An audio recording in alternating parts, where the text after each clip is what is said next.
Olá a todos, sejam muito bem-vindos a mais um vídeo aqui do nosso canal Direito de Alta Complexidade. Meu nome é Daniel Pacheco, sou advogado especialista em Direito das Sucessões e das Famílias. E o intuito do vídeo de hoje, meus amigos, é trazer esclarecimento acerca dos processos de inventário, acerca do mundo das sucessões. Dúvidas essas bastante iniciais, eu já adianto para vocês, mas que surgem da necessidade do dia a dia. Bom, no vídeo de hoje eu vou esclarecer algumas dúvidas acerca de inventário por ocasião do falecimento do seu ente querido. Então fique comigo até o final desse vídeo, não esqueça de ativar as notificações, inscrever-se aqui no canal e deixar o seu like aqui para que esse conteúdo chegue a mais pessoas e mais pessoas possíveis tenham acesso a esse tipo de conteúdo, que é um conteúdo que merece sim ser propagado. Pessoal, a primeira pergunta que nós recebemos com muita frequência, essa pergunta na verdade parece boba, mas não existe pergunta boba, e aliás deixo o convite, sempre deixe aqui embaixo nos comentários as perguntas que vocês têm dúvidas, que nós vamos sim fazer outros vídeos para respondê-las. Daniel, o inventário é obrigatório? E a resposta para isso é sim, o inventário é obrigatório. Por quê? Para que os herdeiros tenham a propriedade dos bens deixados por ocasião do falecimento daquele falecido, do seu ente querido, seja o pai, a mãe, o irmão, o tio, o avô, seja quem for que deixou espólio, que deixou bens, é necessário o registro, a transferência desses bens através de um procedimento ou de um processo que denomina-se inventário. E esse inventário existe sim uma formalidade, existe uma forma para que ele ocorra. Certo, meus amigos? Então, a resposta para essa primeira pergunta é sim, é obrigatório o procedimento de inventário, porque sem isso os herdeiros não vão ter a propriedade desses bens, seja ele bens móveis como veículos, automóveis, motocicletas, embarcações, aeronaves, sejam bens imóveis, casas, apartamentos, propriedades agrícolas, seja o que você imaginar de bens, ok? A exceção é óbvio que daqui a pouco fica em moeda corrente, desde que não esteja aplicado em instituições bancárias. Veja bem, se você tiver um espólio, um monte mor, como nós chamamos, que seja composto de dinheiro apenas, mas que este dinheiro esteja dentro de uma instituição bancária, ainda assim será obrigatório se fazer um inventário para que passe pela análise do judiciário e aí seja liberado, transferido aos herdeiros. Então, de toda a forma, o inventário será sempre obrigatório. Outra pergunta que nós recebemos com muita frequência é a seguinte: tem prazo para fazer o inventário? A resposta para essa pergunta é sim, existe prazo definido em lei e o prazo para que seja aberto o processo de inventário é o prazo de 2 meses. E 2 meses do quê? 2 meses a contar da data do falecimento do autor da herança, aquele que deixou bens. Onde é que está escrito isso, Daniel? Onde é que está tirando isso da tua cabeça? Não, meus amigos. Artigo 611, que estou deixando aqui na tela, 611 do Código de Processo Civil, que vai dizer o seguinte: o processo de inventário de partilha deve ser instaurado dentro de 2 meses a contar da abertura da sucessão. O que é a abertura da sucessão, meus amigos? É o falecimento do autor da herança, ultimando-se nos 12 meses subsequentes, ou seja, terminando 12 meses após a abertura, podendo o juiz prorrogar esses prazos de ofício ou requerimento da parte. Óbvio que esse prazo de término do inventário ele não é respeitado e também não há nenhuma sanção legal, nenhuma cominação legal para isso. Se não encerrar dentro de 12 meses, não há nenhum prejuízo para as partes, a não ser o prejuízo emocional e financeiro. O juiz não tem nenhuma, infelizmente, nenhuma penalidade se não encerrar dentro dos 12 meses. Então, é isso. Agora, o que acontece se você, herdeiro, Veja bem, se você é herdeiro, não abrir o inventário dentro dos 2 meses previstos em lei. Veja bem, essa é uma informação muito relevante. Multa. Multa. E isso não está previsto aqui no Código de Processo Civil. Essa multa é uma multa que é de prerrogativa dos estados legislarem a respeito. Alguns estados ainda não aplicam de fato essa multa, outros estados aplicam. A exemplo de São Paulo. São Paulo a gente sabe que sim, aplica essa multa de forma bastante pesada. Como é calculada essa multa? A partir de um percentual do imposto de transmissão, o ITCMD. Eu não vou aprofundar isso aqui agora, mas fica aqui a ressalva. Se não fizer dentro de 2 meses, não der o start no inventário, seja ele de forma judicial ou através de forma extrajudicial no cartório, seja qual for o rito, vai ser aplicada uma multa. Outra pergunta bastante frequente que nós temos que responder e é bastante importante é a seguinte: o falecido não deixou bens, ainda assim precisa fazer inventário? Olha, é uma resposta que vai ter aqui não uma resposta exata. Mas eu começo dizendo o seguinte: via de regra, sim. Mesmo que não tenha bens, ainda assim eu sou obrigado a fazer um inventário. Sim, meus amigos, nós temos aqui o que nós chamamos de inventário negativo. E por que isso? Vamos imaginar o seguinte cenário.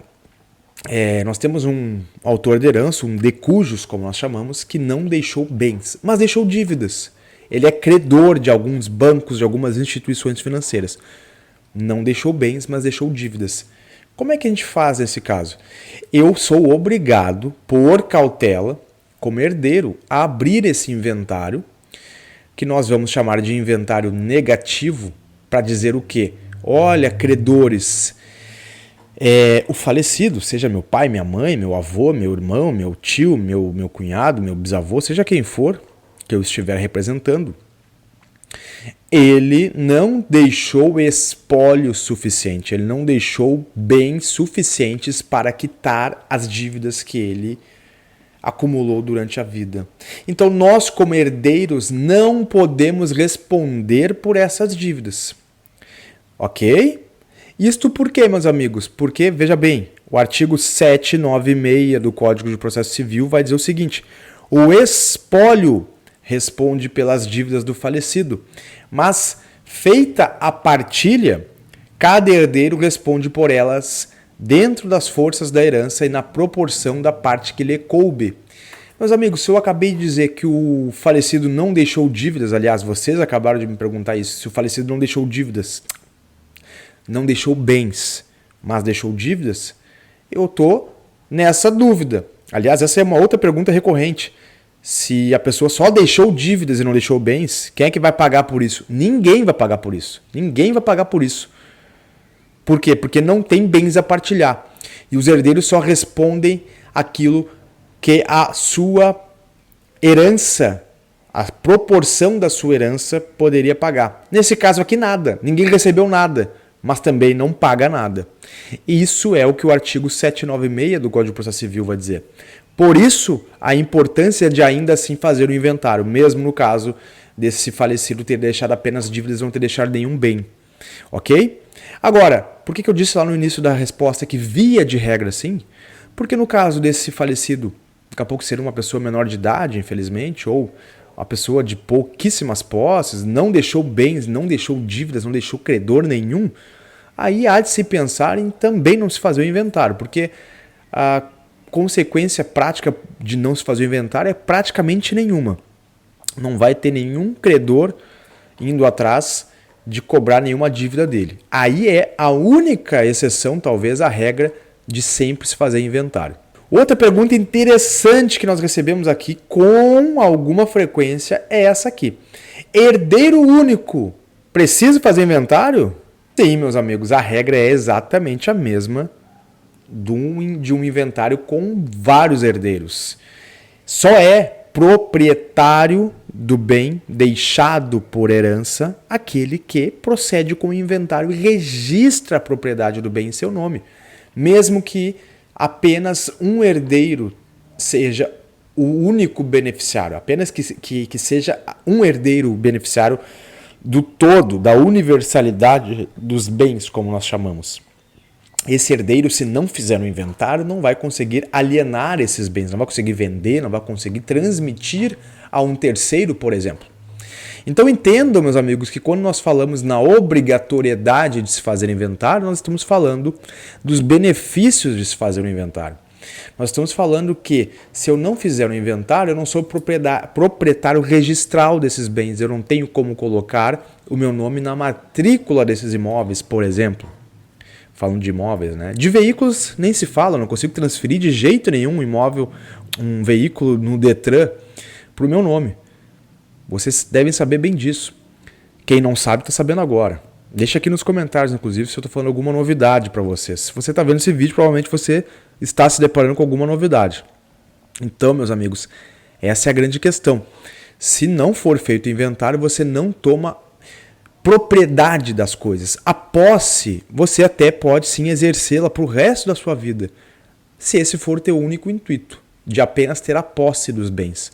Agora, na primeira situação que você pensa em trocar esse bem, transferi-lo para alguém, alienando esse bem, vendendo esse bem, permutando, ou seja, trocando de forma correta, passando a matrícula, como a gente fala, o registro, a escritura desses bens, você não vai conseguir. E nós sabemos também que um imóvel, por exemplo, que não tem registro, não tem escritura em nome do proprietário, ele chega a valer, dependendo da circunstância, até pelo menos 50% menos do que o valor de mercado. Então, quando nós falamos da importância de se fazer inventário, nós estamos falando da valorização do seu imóvel. Nós não estamos falando de jogar um dinheiro fora, pagar dinheiro para ter um bem que já é seu. Não, nós estamos falando na importância de regularizar um bem que agora é seu, não só por direito, mas por registro. Outra pergunta bastante comum, essa com muita recorrência e muito importante que nós recebemos aqui no escritório, é esta. Posso vender algum bem de herança sem fazer um inventário? Meus amigos, vejam bem, em regra, você não pode vender nenhum bem, você não pode dar em pagamento, você não pode alugar, você não pode emprestar, você não pode aliená-lo, você não pode fazer nada com este bem antes de finalizar o inventário. Esta é a regra, certo? Por quê? Porque você não é o proprietário deste bem. Só quem pode alienar, só quem pode vender este bem é o proprietário. Por que eu estou dizendo que não pode e, em regra, você não pode? Se você imaginar um bem imóvel, uma casa, e vários herdeiros, primeiro que, para que você possa vendê-lo, você vai precisar da concordância de todos os herdeiros. Concordando sobre o preço, concordando sobre a partilha desse bem, desse valor, ok? Primeiro ponto. Segundo, que para você vender para um terceiro, você vai precisar de autorização judicial para transferir a propriedade desse bem. Porque vocês herdeiros ainda não fizeram o inventário que transfere a propriedade para vocês. Então veja lá. Se vocês optaram por fazer isso sem o inventário, vocês no máximo irão conseguir fazer isso através de um contratinho de gaveta. Muito conhecido, popularmente conhecido, né? Isso é muito famoso no Brasil, especialmente, que adora uma gambiarra, né? Com todo respeito, se você já fez o contratinho de gaveta, eu já fiz vários aqui no escritório, nada contra, mas eu estou te falando aqui legalmente os termos, assim, as implicações jurídicas, eu preciso te alertar. Qual é a desvantagem de se fazer um contrato de gaveta? Principalmente para o comprador, a desvantagem é grande. E por quê? Porque você também não vai ter o registro desse imóvel. Você nunca vai ter o registro desse imóvel. Não tendo registro, você cai em uma das circunstâncias de desvantagem de ter um imóvel apenas por contrato de gaveta, por promessa de compra e venda, que é a fragilidade desse negócio jurídico. Você apenas vai ter a posse desse bem. E para quem está vendendo, você tem uma outra grande desvantagem. O preço. Você jamais vai conseguir vender um imóvel que não tem registro pelo valor de mercado. Não posso. Como é que eu vou vender um imóvel que eu não tenho o registro no meu nome pelo mesmo valor do meu vizinho que tem a matrícula, a escritura? Primeiro, eu não consigo vender esse imóvel financiado, se for o caso. Nenhum banco vai financiar o imóvel que o registro, a escritura, a matrícula não está no meu nome. Eu só vou poder vender ele à vista ou de alguma outra forma. Segundo, eu vou ter que achar um comprador que aceite fazer esse tipo de negócio jurídico. E terceiro, o comprador vai estar ali num alto poder de barganha. Vai te oferecer ali um valor bem menor do que vale. E pro comprador há o risco. Porque a qualquer momento algum dos herdeiros pode impugnar essa transação. E pensando que o comprador pode um dia querer registrar esse bem no seu nome, ele pode ter grandes problemas. Porque vamos lá, imagine que ele fez essa transação, esse contrato de gaveta, pensando que logo ali adiante ele transfere. Não, vamos fazer porque os herdeiros vão providenciar o inventário logo em seguida. E aí um dos herdeiros falece no meio dessa transação. Falece no meio disso. Não foi feito o inventário principal ainda. E aí falece mais um dos herdeiros. Tem que se fazer outro inventário. Eu já vi vários casos acontecerem assim, meus amigos. E a gente nunca mais conseguiu regularizar esse imóvel. Então aqui há um grande risco. Então, a resposta categórica para essa pergunta é: se você pode vender um imóvel sem fazer o inventário, eu te diria que via de regra quase absoluta é não. Meus amigos, eu espero que vocês tenham gostado desse vídeo. Se vocês realmente aproveitaram esse conteúdo, foi de serventia para vocês, deixa aqui o seu like, inscreva-se no nosso canal, ative as notificações e fiquem comigo aqui para os próximos vídeos. Se ficaram com dúvidas, escrevam aqui para nós nos comentários, será sempre um grande prazer poder responder para vocês. Contato com o nosso escritório direto aqui pelo link do WhatsApp, atendemos o Brasil inteiro, somos especialistas em inventários e será sempre um grande prazer poder trabalhar com vocês. Forte abraço, até o próximo vídeo.